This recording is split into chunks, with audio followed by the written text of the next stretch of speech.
This is my kitchen bench, and I'm not the biggest fan of keeping fish around, this part of the house, but there was an open space here, and I recently just got sent out this tank from Hygger.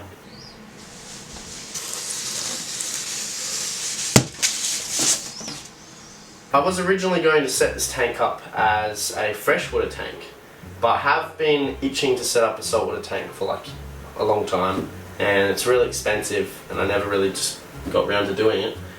But I decided to set up a budget version in this little tank, a Nano reef tank. Don't know how it's going to go, probably going to go amazing, let's say that. So to start off with, let's just have a quick look at what the setup actually comes with. It's basically a plug and play unit. This specific tank has like a filter built into the back of it, kind of like a little sump reservoir thing, and they basically sent me out a bunch of media to go with it.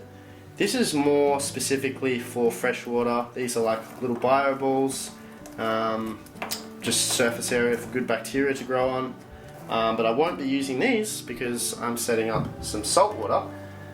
Then they also sent out some like filter floss. I will be using this, a lid for the top of your tank, different filter outlet options for like the power head, some carbon. I will be using carbon, but not this specific carbon, and then a block of sponge which is cut to size for the back of your filter. Now, because I'm setting up saltwater and not freshwater, I actually won't be needing some of this stuff. So we'll get rid of the carbon and these bio balls, we won't be needing them. I will be replacing the carbon with this ChemiPure, 18 bucks. Replace that every 3 months. And some of these Aqua One like little balls, and this is what grows your bacteria on these as well. So I think this was $17.50. So there's a few things I like about this little tank. It's a nano tank, so it only holds 19 litres of water, which is absolutely insane. Probably way too small for a reef tank, but we could give it our best shot. So 19 litres, which is around a 5-gallon tank. I believe the lamp, so the light for this tank is only like 3.2 watts. Absolutely no electricity at all. If we want to grow corals, we may have to get obviously better lighting, but for now, if we just put some sort of shrimp or some snails in here, that light will be fine. Now about the lighting, it's pretty sick. It's a touch sensor light, so you just literally you barely need to touch it at all, and you've got several light settings there, like a blue light, a white, the white and blue, and off. To service the tank, you just lift up the light, it's on a hinge, and then you can access the filter. The filter is powered by a power head, a little power pump that sits down the bottom here, pumps water out here, sucks in down there, and goes through. So yeah, pretty sick little tank. I love this light that you can just touch it. You don't have to flick any switches or anything. Now, something else I'm going to say about reef tanks in specific is 50% of your beneficial bacteria comes from the things inside of your aquarium. So things like live sand, live rock, all that kind of thing. That's what you want for reef tank. So I've got myself some live sand here. This was quite expensive. It's $40 for a bag of sand. So not exactly budget, but it's essential. And I also have a bit of live rock here that we're going to chuck in there as well. This weighed about 1.5 kilos or something, 1.2. And it was $26, and you don't need much rock for a tiny tank like this, so this will be perfect. The first thing we're going to start with is our little balls here. Now these are going to be at the bottom of the tank.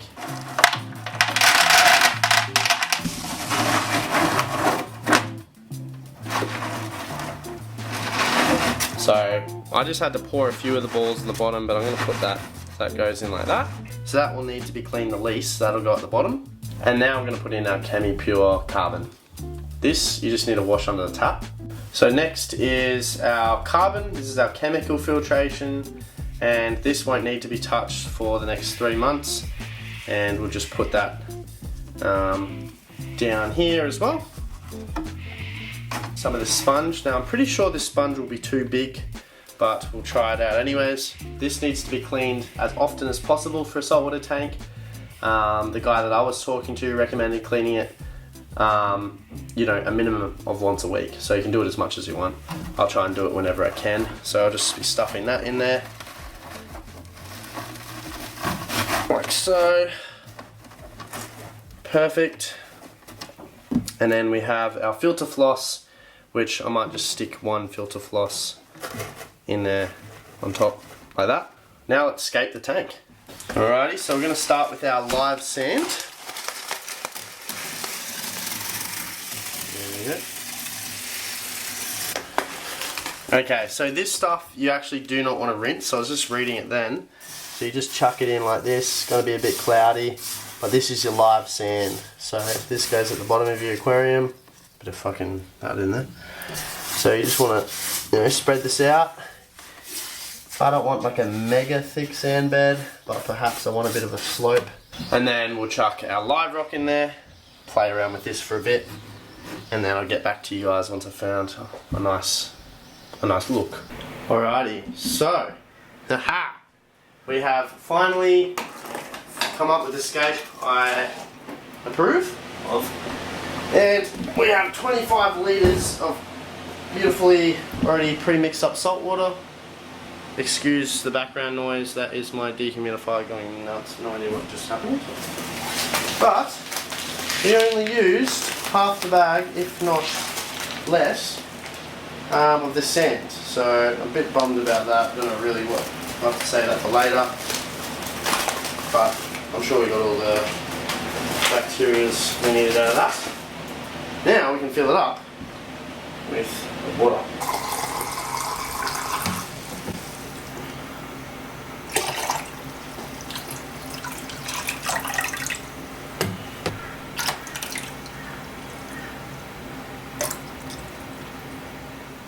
And it's now time to turn on the pump.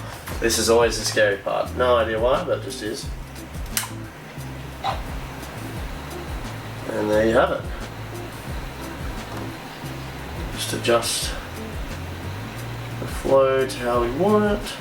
So you can see with the saltwater tank, that's definitely not enough flow, so we're going to have to get a power head at some point.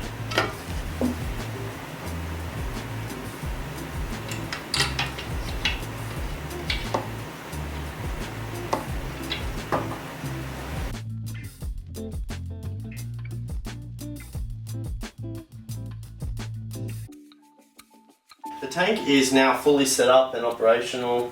There are a few little bits and pieces that I'm going to be getting in the next coming weeks. I won't be adding any livestock into this tank for the next at least 2.5, 3 weeks, 4 weeks even, just to let the cycle run through, get some algae growing, some bacteria. I'm going to be leaving the lights off for most of this period. I still need to get a heater. I will probably sort that out today. I do have one lying around from one of the old tanks that I can chuck in here. I need to get some more flow happening. 100%, there's definitely not enough flow in there. So the total cost of setting everything up today was $108 in total. I think if you wanted to buy the tank, it's around $200. I think if you get it from Hygger or the companies that supply this specific tank that sent it out to me, I will put a link in the description for you guys. It is a sick little tank, and if you guys are interested, you know, in any of the updates coming for this aquarium, definitely keep an eye on the channel. There will be more videos coming out very soon. But yeah, that's the little tank. All of 19 litres, I think it is, 5 gallons. That's my tiny little saltwater tank. I have never done saltwater ever. I definitely think that this tank will be suitable for a huge range of people. It's so small, you can put it anywhere. It's a plug and play unit. You know, if you wanted to have this as a fighting fish tank, like a betta tank, you could literally buy this from, you know, the suppliers that supply this specific tank, or Hygger, and plug it into the wall, fill it up and add a fish. Like that's all you need to do. Thank you guys so much for watching. I hope you enjoyed. This is an amazing little tank. It is my first little reef tank. I think it's going to be perfect for so many people. So link in the description if you guys are interested. Keep an eye on the channel for more videos about our little reef tank. And I'll catch you guys in the next one.